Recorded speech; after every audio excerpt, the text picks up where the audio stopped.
서 있는 위치가 운명을 결정한다. 서 있는 위치가 운명을 결정한다라는 제목으로 하나님 말씀 증거하도록 하겠습니다. 이제 히브리서 제일 마지막 장 13장입니다. 내용을 보면 1장부터 10장까지가 예수님이 대제사장이시다 이런 얘기입니다. 그러니까 예수님의 완전성. 그래서 그 히브리서가 뭐라 그랬어요? 예수님의 우월성, 예수님의 탁월성, 또는 예수님의 완전성. 그래서 완전히 우리를 속죄하시고, 요즘 표현하면 우리를 완전히 사면하시고, 또 완전한 능력을 주시고, 완전한 하나님께 나아갈 수 있는 길을 열어주시고, 하여튼 예수님 때문에 다 된다는 거예요. 예수님이 완전하다. 그러니까 구약의 레위 제사장이 아니라 예수님이 멜기세덱 제사장인 진짜다, 실체다. 이게 1장부터 10장까지 내용입니다. 그래서 예수님에 관해서 이 히브리서만큼 자세히 설명한 데가 없어요. 그래서 지금 생각하니까 그렇죠. 예수님의 그 제물 대심, 예수님의 제사장 대심 이런 거 다른 성경에는 흐릿하게 나오는데 히브리서는 아주 집중적으로 반복해서 나오잖아요. 그래서 히브리서가 사실은 굉장히 우리 믿음을 기둥같이 세우는데 유용한 거다. 1장부터 10장입니다. 그리고 11장은 무슨 얘기냐? 믿음장이라 그래서 우리가 너무 유명해서 이것 때문에 앞에 있는 얘기를 다 압도해 버리는데 11장의 내용은 그거예요. 장차 오실 예수님에 대해서 흐릿하게 알던 사람들이에요. 이제 구약의 믿음의 사람들은.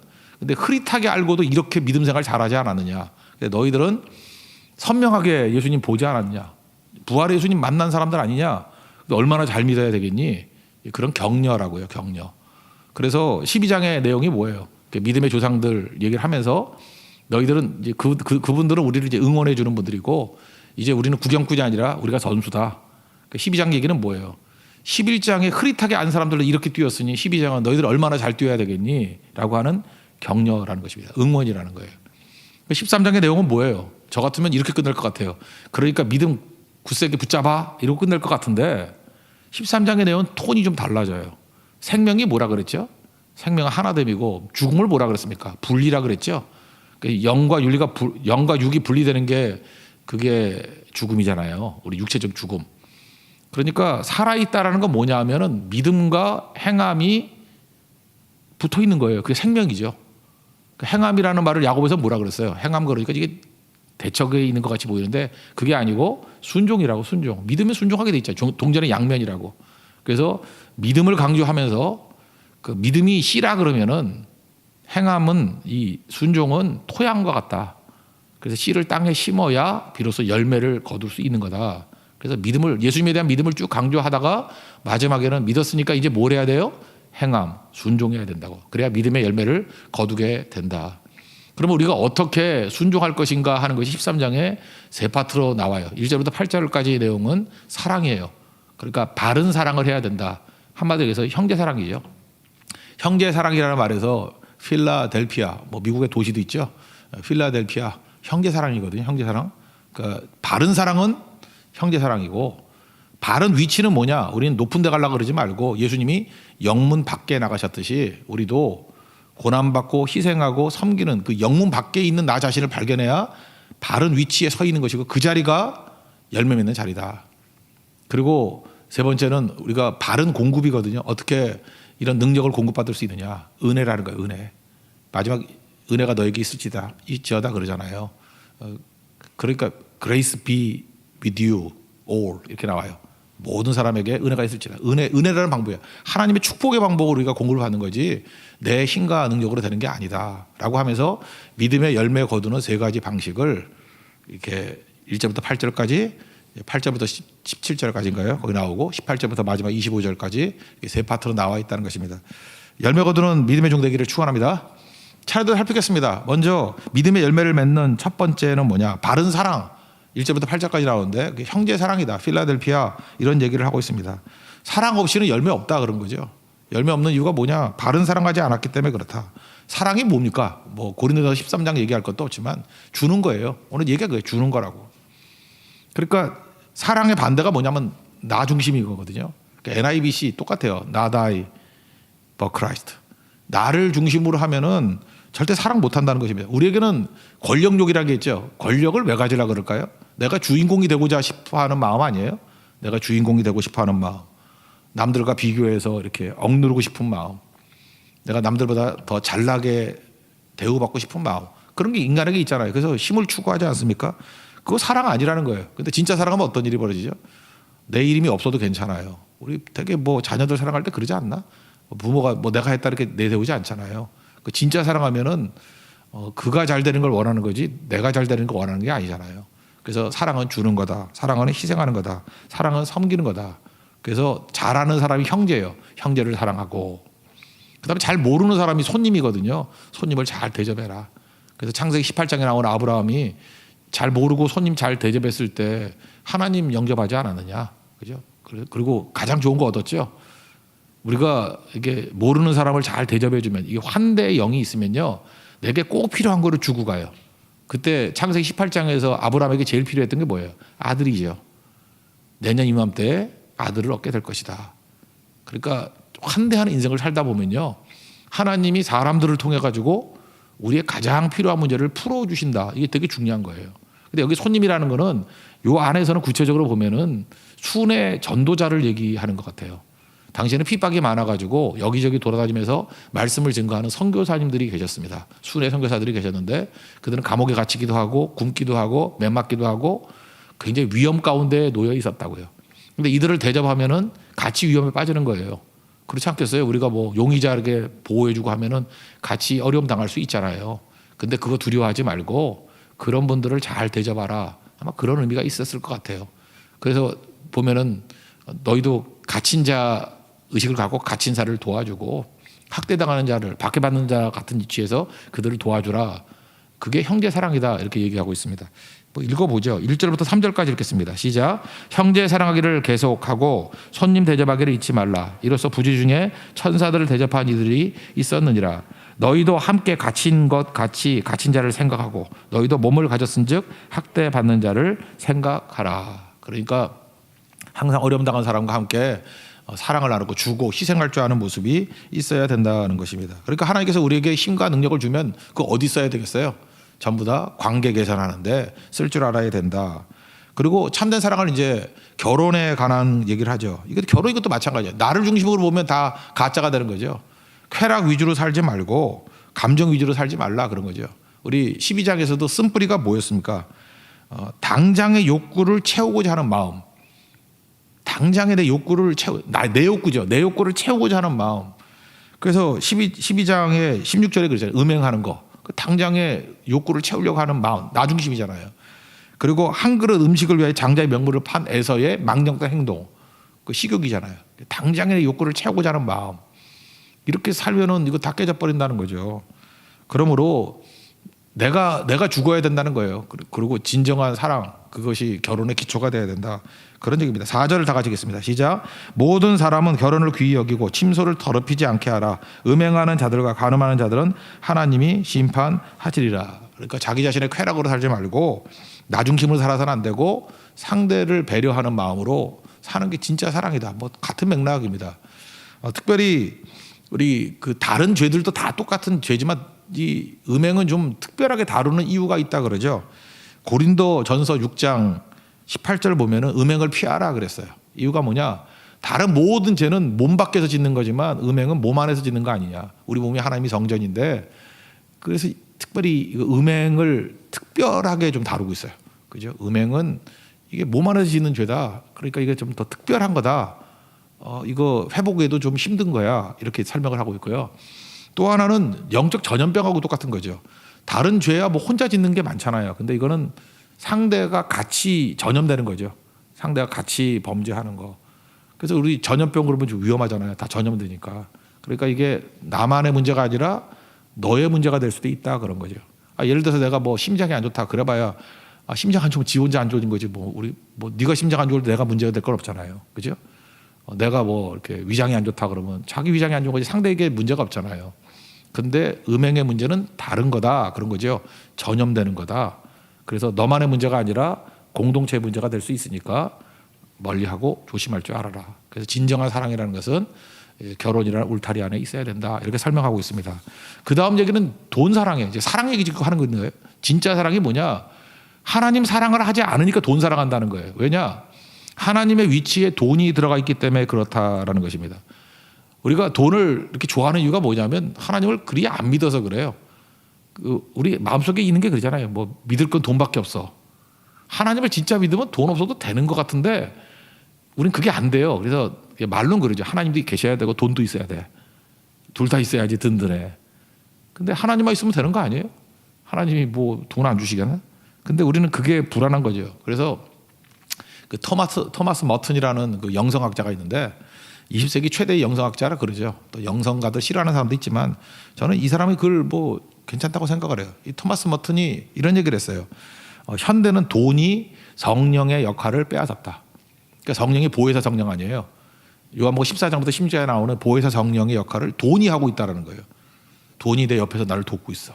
돈이 내 길을 비춰주고 있고 내 친구를 만들어주고 있고 내 모든 걸 다 하고 있다는 거예요. 근데 초대교회는 안 그랬잖아요. 은과 금은 내게 없거니와 뭐가 있었어요.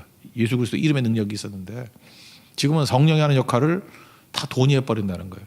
옛날에는 기도했잖아요. 성령의 도우심을 기도했는데 지금은 돈으로 해버려요. 그러니까 교회가 돈으로 일하기 시작하면 큰일 난다는 거예요. 돈으로 하면은. 그죠?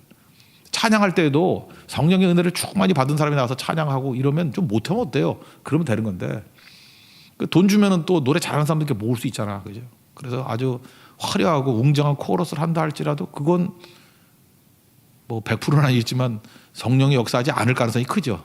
잘해도. 그러니까 그런 거하고 비슷한 거라고 생각을 합니다. 그러니까 되게 중요한 거죠. 돈을 사랑하는 것이 일만하게 뿌리라 그러잖아요. 그 디모데 전서 6장 10절에.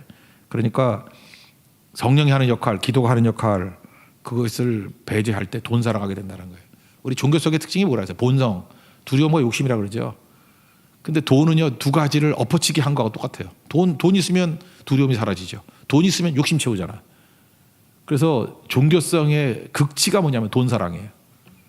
그래서 모든 우상숭배의 핵심은 돈이에요. 돈.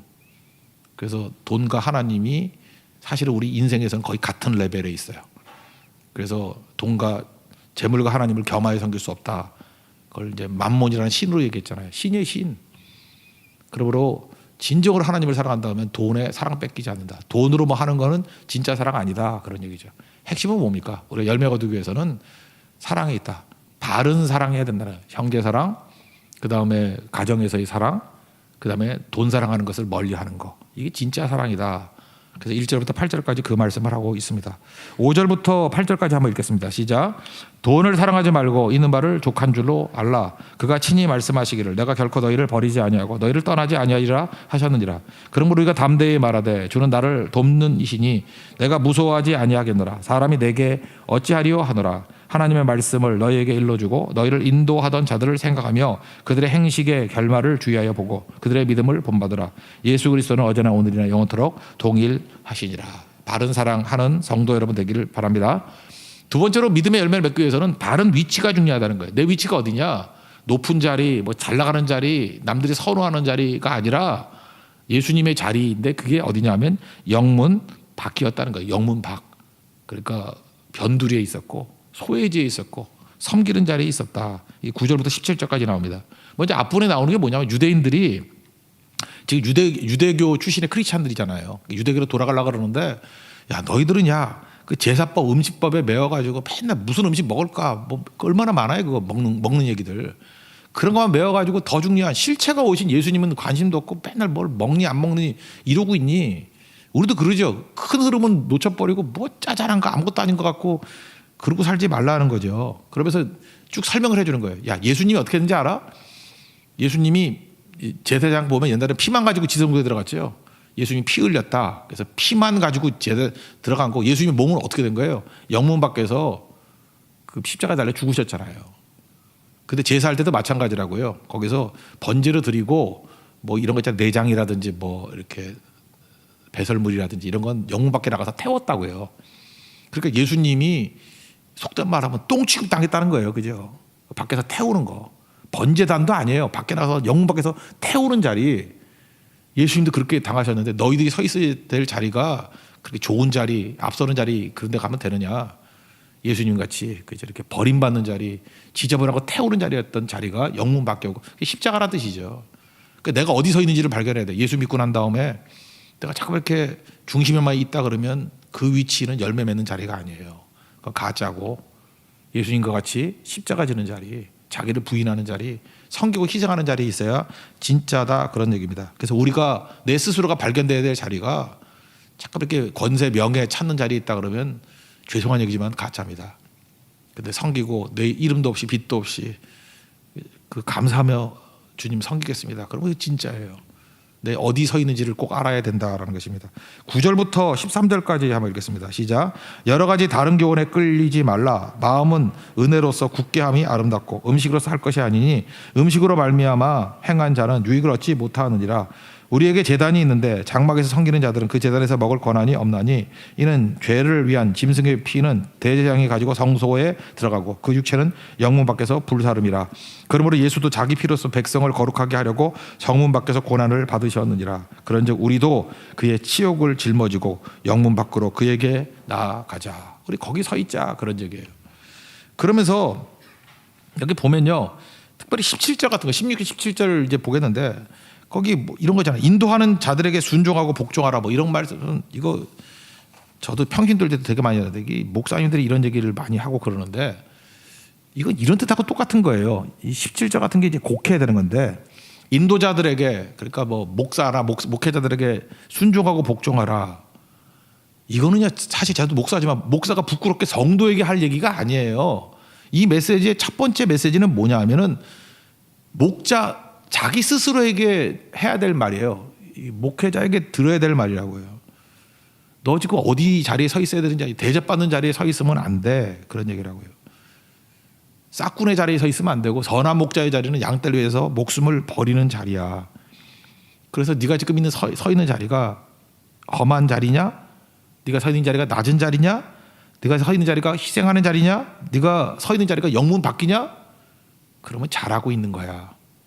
그리고 그런 자리에 서 있는 사람이라 그러면 그런 분들을 근심에 빠지게 하면 안 되겠죠. 그렇게 고난당하고 양떼를 위해서 피를 흘리는 사람들을 향해서 순종하고 복종하는 건 당연하겠죠. 그죠? 그 얘기예요. 그러니까 그런 사람들은 존경하라라는 거예요. 그럼 뒤집으면 그렇지 않은 사람들은 뭐 저는 볼 때 그래. 존경할 필요 없어요.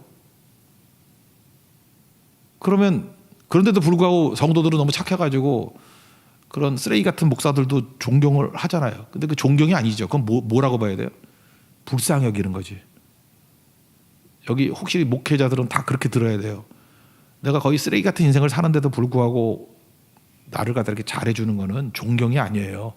성도들이 불쌍히 여기는 거지. 아유, 저 불쌍한 거. 부르심 입어가지고 저꼴로 사네. 불쌍한 거. 그 불쌍히 여기는 거를 착각하면 안 된다고요. 그러니까 뭐예요? 목자들에게 주시는 말씀이에요. 예수님도 영문 밖에 서 있었는데 너 지금 무슨 짓 하는 거야? 그러니까 그런 자리, 낮은 자리, 희생하고 섬기는 자리, 엎드리는 자리에 있어야 돼. 그리고 이제 성도에게 하는 거예요. 그런 분들을 근심에 빠지게 하지 말고 그 다음에 순종하고 복종하는 게 맞지. 그분이 바른 길 가는 거니까 그 말씀 잘 듣고 순종하고 복종해라. 그런 자를 존경하라. 그런 얘기입니다. 16절, 17절 한번 읽겠습니다. 시작. 오직 선을 행함과 서로 나누어 주기를 잊지 말라. 하나님은 이 같은 제사를 기뻐하시느니라. 너희를 인도하는 자들에게 순종하고 복종하라. 그들은 너희 영혼을 위하여 경성하기를 자신들이 청산할 자인 것 같이 하느니라. 그들로 하여금 즐거움으로 이것을 하게 하고 근심으로 하게 하지 말라. 그렇지 않으면 너희에게 유익이 없느니라. 이거 전제가 있잖아요. 뭐라 그래요? 그분들은 너희 영혼을 위해 경성하기를 자기의 문제같이, 자기의 청산한 문제같이 한다. 이게 전제지요. 그러니까 근심하게 하지 말고 순종하라. 이게 맞는 얘기지. 그죠? 이건 이 앞부분은 아닌데 뭐 인도하는 자를 순종하고 복종하라. 이것만 강조한다 그러면 앞뒤가 안 맞는 거겠죠. 모순도 그런 모습이 없다라는 거예요.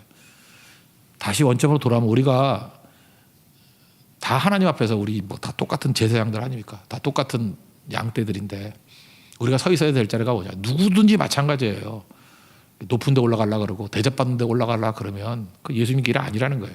자기를 부인하고 자기 십자가를 지고 언제나 지금 내가 어디 서 있는지를 잘 모르면 물어보세요. 너 어디 서 있는지. 자꾸만 물어보면 몇 사람은 정답 얘기해줘. 영문 밖에 서 있으면은 제대로 가고 있는 거고 자꾸 대접받으려고 그러고 섭섭한 마음이 생기고 뭐 불평 생기고 그러면 죽어야 돼요. 십자가에 온전히 죽어야 된다고. 그러지 않으면은 싹군 되는 거지 제대로 된 길이 될 수 없다. 그래서 믿음의 열매를 거두는 길, 다른 위치, 어디에요? 영광의 자리가 아니라 영문 밖의 자리다. 우리 모든 성도가 영문 밖으로 향해서 나가서 예수님과 같이 십자가의 길을 걷는 믿음의 종되기를 축원합니다. 그때 열매 거둔다는 거예요. 마지막 세 번째로 열매 거두는 길이 뭐냐면 능력 받는 바른 길이거든요. 바른 방법. 은혜라는 거예요. 은혜. 18절부터 25절까지인데 은혜의 길, 하나님의 능력 주시는 길밖에 없다는 거예요. 내 힘 갖고 되는 게 아니라는 거예요. 먼저 25절 한번 다 같이 읽겠습니다. 시작. 은혜가 너희 모든 사람에게 있을지어다. Grace be with you all. 이렇게 나오거든요. 모든 사람의 은혜가 뭐예요? 맨날 얘기하잖아요. 나는 자격 없는 자에게 위로부터, 위로부터 합시다. 위로부터 자격 없는 나에게 값없이 주시는 거 세 가지예요. 하나님이 자격 없는 나에게 값없이 주시는 거. 이 세 가지 조건이 은혜. 그래서 우리가 이 믿음으로 살기 위해서 필요한 게 뭐예요? 은혜가 필요해요. 내가 결심하고 내가 나이스 가지고 이렇게 충성하는 게 아니고 은혜 받은 자만이 믿음의 길을 걸어갈 수 있다라는 것입니다. 우리 다 본능은 어때요? 우리 본능이 뭐예요? 그 성공을 위해서 불나방 같이 날아다니는 존재잖아요. 두려움 피하고 그 다음에 욕심 채우고 그게 우리 모습 아니에요? 두려움 피하고 욕심 가지고 불나방 같이 막 불 속에 들어가는 게 우리 모습 아닙니까? 근데 하나님이 우리를 은혜 주시면요, 은혜를 주시면 엎드리게 되고 겸손하게 되고 내 본능이 죽어요. 그리고 말씀 따라가게 된다고. 내가 잘난 게 아니라 하나님께서 은혜 주셔서 그 길 걸어가게 한다는 거죠. 그래서 그 교회도 은혜가 필요해요. 하나님의 은혜가 임하면 자기 안 믿어요. 사람들의 그 외형 안 믿고 하나님의 은혜 믿는다고. 은혜 주옵소서. 그래서 교회는 은혜가 있어야 돼요. 예배 때마다 은혜가 있어야 되고 모든 성도들이 목마른 마음으로 주 없이는 살 수 없습니다. 주님 은혜 주시지 않으면 우리가 뭔 짓을 해도 할 수 없습니다. 주밖에 없습니다. 주님 아니면 내가 이 병에서 일어날 수 없습니다. 우리 가정 회복할 수 없습니다. 여기 온전이라는 단어가 나오잖아요. 온전이라는 단어가 그 뜻이 뭐냐면 수선하다, 회복하다 그런 뜻이에요. 주님의 은혜 아니면 온전해질 수 없습니다. 그걸 구하는 것, 그게 믿음의 열매를 거두는 세 번째 바른 방법이라는 바른 방법. 그래서 기도를 요청하죠. 히브리 기자가 뭘 기도 요청할 때 되게 이렇게 자기보다 높은 사람한테 요청하는데 그거 아니잖아요. 동역자들에게 날 위해서 기도해 달라고. 18, 19절 한번 읽겠습니다. 시작. 우리를 위하여 기도하라. 우리가 모든 일에 선하게 행하려 함으로 우리에게 선한 양심이 있는 줄을 확신하노니 내가 더 속히 너에게 돌아가기 위하여 너희가 기도하기를 더욱 원하노라. 아마 뭐 감옥에 갇혔는지 핍박을 당하는 것 같아요. 그래서 내가 여기서 잘 버텨가지고 내 힘으로 너희들에게 갖게 그러지 아니하고 나는 연약하고 부족한 거 알지. 내가 너희들에게 속히 돌아갈 수 있도록 하나님의 은혜를 부어달라고 기도해줘. 그러니까 하나님이 하시는 거죠. 얼마나 겸손합니까? 이렇게 믿음의 열매를 거두는 거죠. 기도를 요청하고 있다라는 것입니다. 그리고 또 한 가지 제일 두려운 게 뭐예요? 죽음에 대한 두려움이잖아요. 막 죽였잖아 그때. 그래서 죽음 이기신 평강의 하나님은 죽음의 두려움을 이겨가지고 나에게 평강을 주시는 하나님이다. 그래서 하나님을 평강의 하나님이라 그래요. 죽음 이기신 하나님. 그리고 평강의 하나님 나를 건져 주실 때 그 남은 인생의 목적이 뭐예요? 나의 뜻을 위해서 살지 아니하고 주의 뜻을 이루기 위해서 살겠다. 그 주기도는 나오잖아요. 뜻이 하늘에서 이루어진 것 같이 하나님의 뜻이 하늘에서 이루어졌죠. 땅에서도 이루어질지어다. 이렇게 살잖아요. 하나님 뜻대로 뜻을 이루는 인생을 살기 위해서는 하나님의 은혜가 필요해. 또 그 기도를 하고 있죠. 20절과 21절 읽겠습니다. 시작. 양들의 큰 목자이신 우리 주 예수를 영원한 언약의 피로 죽은 자 가운데서 이끌어내신 평강의 하나님이 모든 선한 일에 너희를 온전하게 하사 자기 뜻을 행하게 하시고 그 앞에 즐거운 것을 예수 그리스도로 말미암아 우리 가운데서 이루시기를 원하노라. 영광이 그에게 세세 무궁토록 있을지어다. 아멘. 여기 온전하게 하사, 아까 얘기했죠. 회복되다, 수선하다 이런 뜻이라고요. 하나님 은혜가 임해야만 내가 온전해지고 우리 가정이 수선될 수 있다. 그리고 마지막 핍박받는 성도들을 격려합니다. 그래서 여기 다 뭐 감옥에 갇히고 막 그러는가 디모데도. 그래서 갇힌 자가 나오게 될 때 서로 격려해주고 우리 말씀 붙들고 끝까지 주님 앞에 마지막 순간까지 예수님과 같이 가자라고 격려하고 살자. 마지막 얘기가 뭐예요? 은혜 구하는 종 되길 원한다. 마지막 읽겠습니다. 22절부터 25절까지입니다. 시작. 형제들아 내가 너희를 권하노니 권면의 말을 용납하라. 내가 간단히 너희에게 썼느니라. 우리 형제 디모데가 노인 것을 너희가 알라. 그가 속히 오면 내가 그와 함께 가서 너희를 보리라. 너희를 인도하는 자들과 및 모든 성도에게 문안하라. 이달리아에서 온 자들도 너희에게 문안하니라. 은혜가 너희 모든 사람에게 있을지어다. 아마 디모데도 감옥에 갇혔었는가 보죠.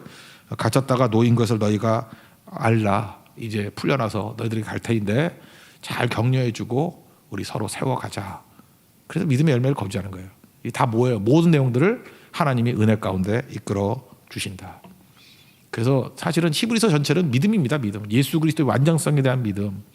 마지막 이 믿음이 열매 거두기 위해서 필요한 건 뭐냐? 삶의 현장 속에서 그저 바른 사랑 계속해야 되고, 나 부인하고 형제 사랑하는 것들 계속해야 되고, 그죠? 바른 위치 어디예요? 영문 밖으로 나가서 서 있는 내 모습을 봐야 되고, 그리고 내 힘과 노력이 아니라 은혜 아니면 설 수 없다라는 거예요. 하나님 은혜를 구해서 은혜가 충만한 성도, 은혜가 충만한 가정 되는 축복이 임하기를 기원합니다. 자리에서 하겠습니다. 은혜 아니면 찬양하겠습니다.